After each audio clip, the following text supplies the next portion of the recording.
Okay, so we're gonna look at a game that I played a few days ago. It's a blitz game, a 5 minute game.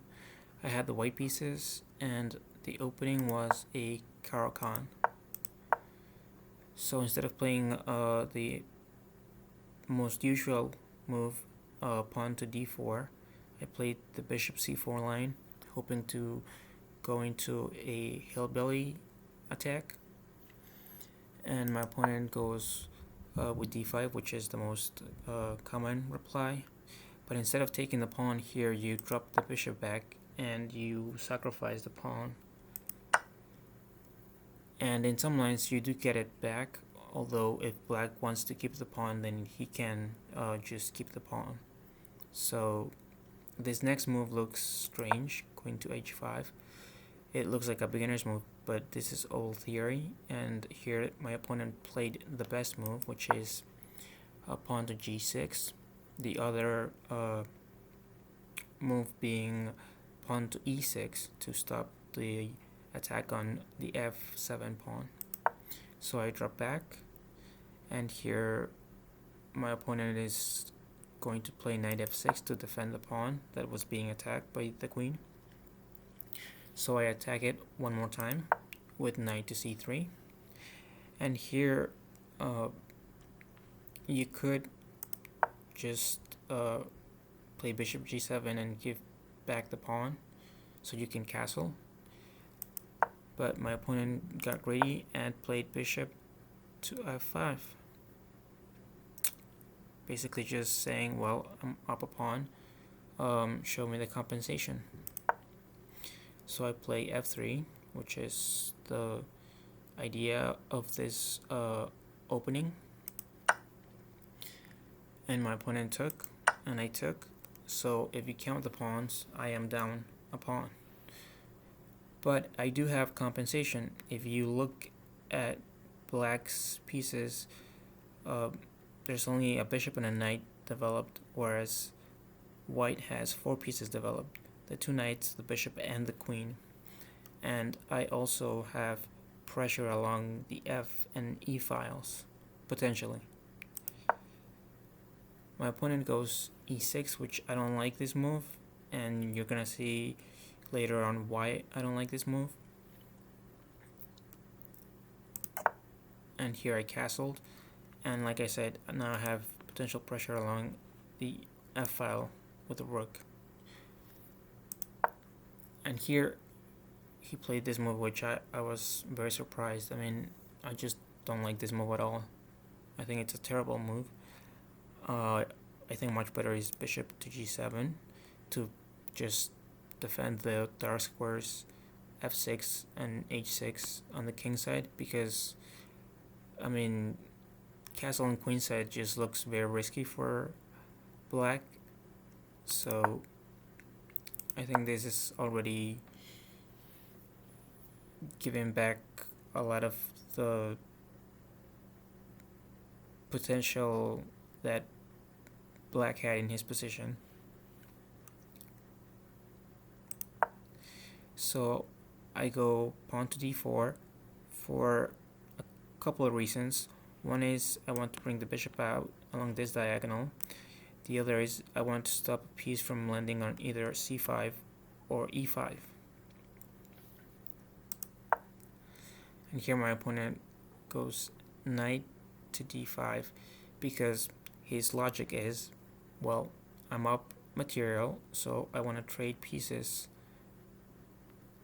But a much better continuation is knight to d7. This is a computer line.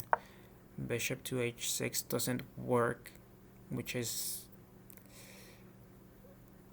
it's very logical to want to play bishop h6 to stop the black king from castling, but this actually doesn't work because of this move, knight g4, and the only move is bishop g5.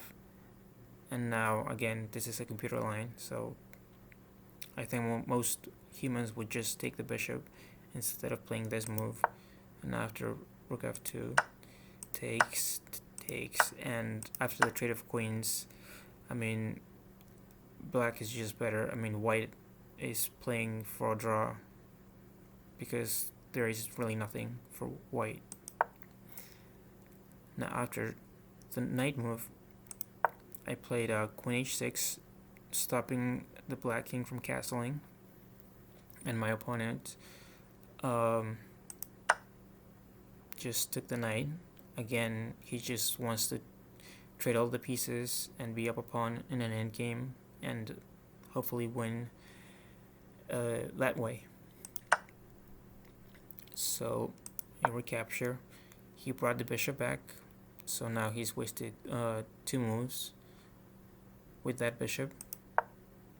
I just retreat to f4 with my queen, and again he just wants to trade queens, but if we trade, then obviously I'm not gonna be able to win because I'm down a pawn, so I need to stop that, which is why I played this move, knight to e5. And this is a mistake according to the engine, but it's a very logical move. And that is why it's a mistake, because now the bishop has no squares. That's the problem with playing the pawn in front of the king, which he did several moves back. And here he castled. What he should have done was to take, and after takes, you can't save the knight by bringing it back because of this move, which is a fantastic move.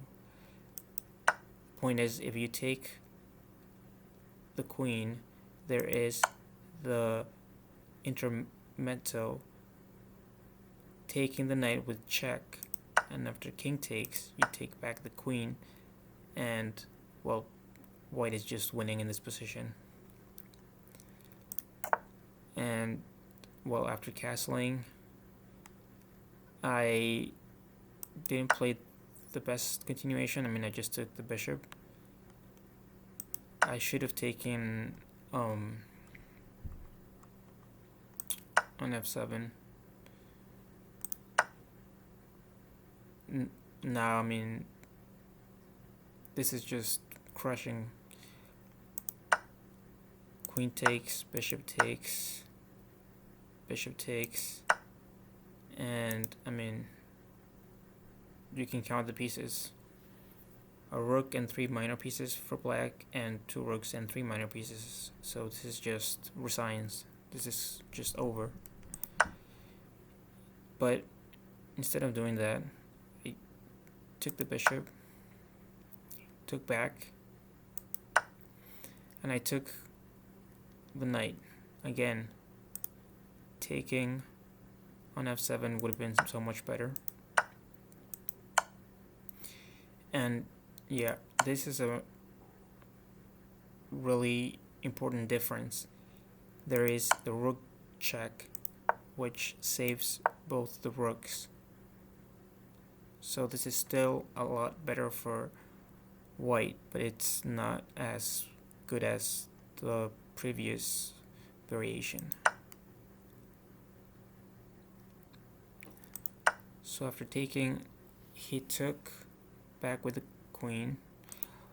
A small improvement would have been to check first, and after king h1 then take the knight, because now he has control of the g file. So after taking, he goes bishop to d6, attacking the queen. I drop back. He tries to get control of the g file, and I play bishop f4 because I want to get rid of that bishop, which is very strong.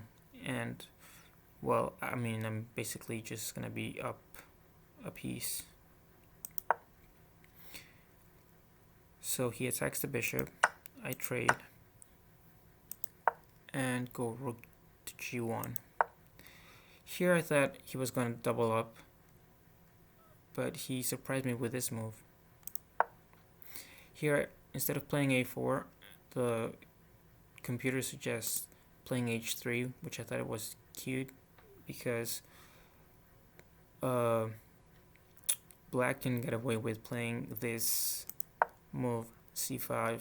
The point is pretty obvious, but still, it's cute. You can't take the rook because you drop the queen, and here just, I mean, I think it's mate in 6, yeah. So white is just getting checkmated. But after a4, my opponent went rook h6, which again, I don't really see the point of that move.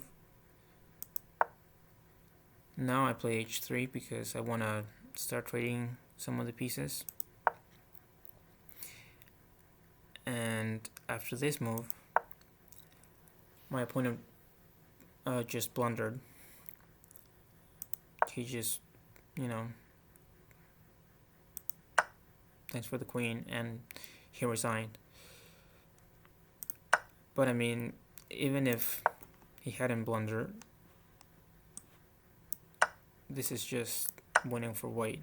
I mean, he could try rook d2, but I don't know, check, king here, attack the pawn, and I mean, just look at the evaluations, it's gonna start going up. I mean, this is just winning for white because the rook on f6 just looks ridiculous. I mean, there is a little bit of counterplay for black because you could potentially try to push the pawn, but I have an extra bishop, so this should be easily winning for white. Although again, in a blitz game, it's, you could always end up losing a winning position. But yeah, this was the game. I thought it was a nice game. I mean, obviously there were so many mistakes on both parts, but overall I thought it was pretty good. Thank you for watching.